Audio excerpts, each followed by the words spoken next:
Hey guys, this is Kami Ken, and I don't know if anyone else feels this, but I feel like even though Manhwa is slowly catching up to manga in terms of popularity and reach and spread, it's still not on the same level as manga and anime is. And I mean that in terms of the writing quality or in terms of the storytelling quality. And let me explain what I mean by that. I feel like even though I haven't read that much manhwa, I only have experienced solo leveling, um, and a few others on webtoons. But I feel like even though manhwa, like I've watched or I've read some of Lookism, and I've read some of The Boxer. Um, and I feel like even though manhwa is is copying manga or is catching up, it's not. Here's what I think about manhwa. I think it's able to accurately capture the surface level traits of manga and what the Japanese are doing with manga and anime and all that, but it's only surface level. It's not going in deep with the characters, with the storytelling. It doesn't feel like it's hitting me on that same deep level that an anime or a manga would. Um I feel like there's more to learn from Japanese stories. I feel like in the characters there's more depth, more feeling of, oh, this person is kind of like me, or this person is going through something that I can experience along with them, or this character in this story has a philosophy in what they're doing or behind what they're doing that actually explains a lot about who they are and what they're about. And I want to and I feel like I can relate to that.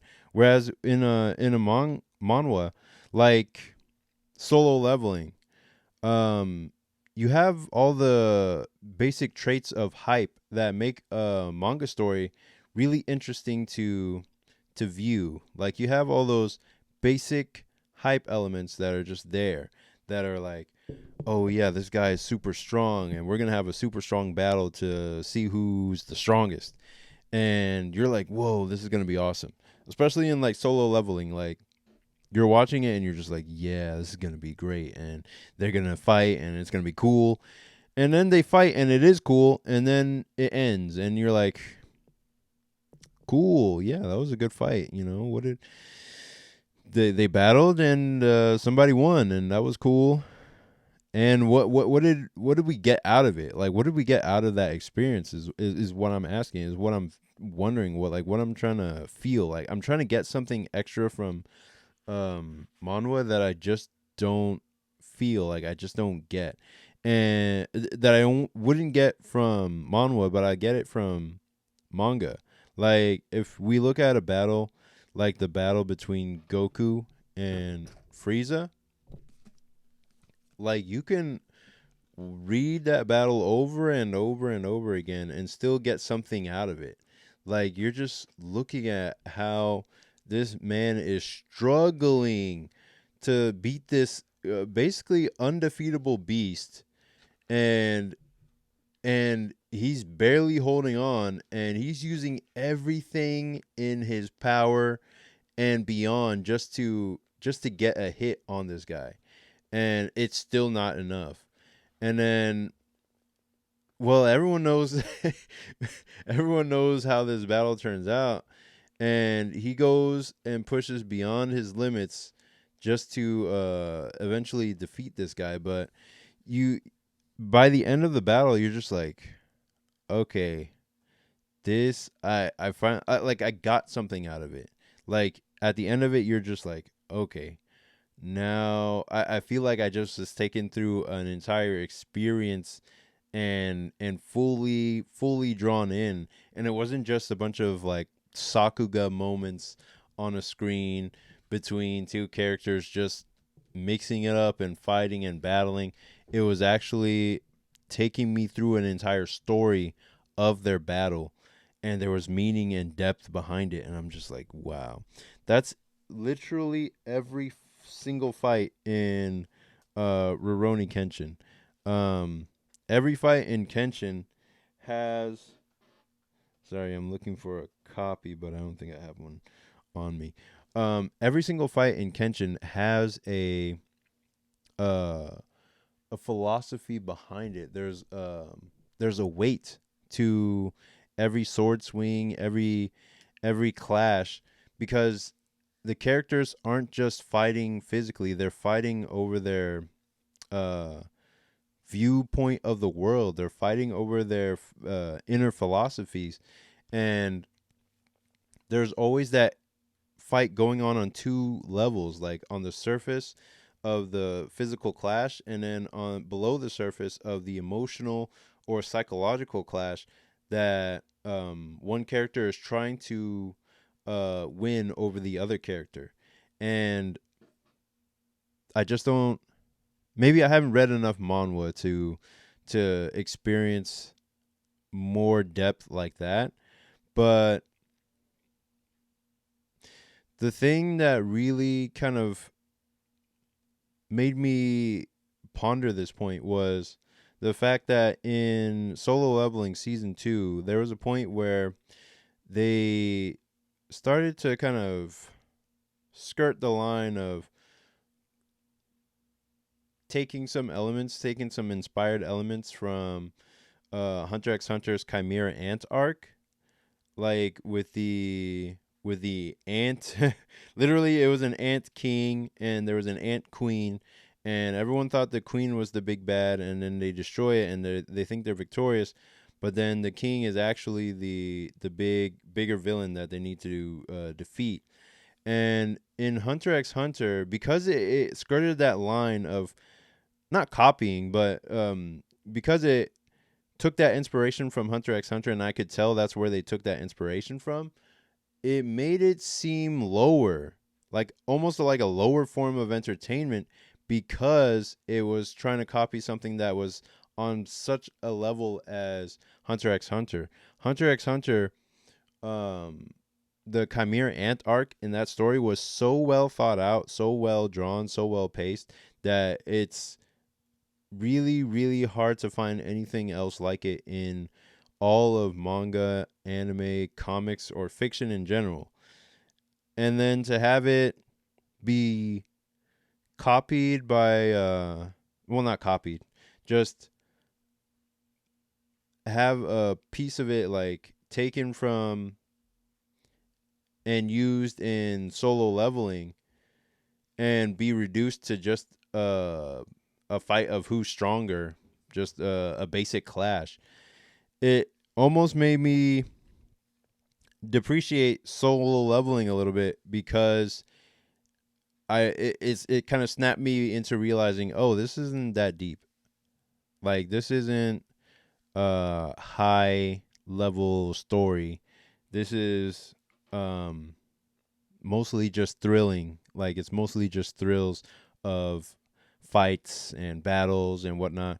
Whereas with Hunter x Hunter, you get such a level of depth of character from all the characters involved in the story that by the end of that arc, you understand exactly what happens, why, what all of it means. You understand what all of it means by the end of that that Chimera Ant arc. Whereas with Solo Leveling, you're just like, you're left wondering like, okay, well, that was interesting, that was fun. I want to see season 3, but what was the point? What was the point of all that? And It doesn't mean that manhwa is lower than manga, and it doesn't mean that manga can't be shallow like that either.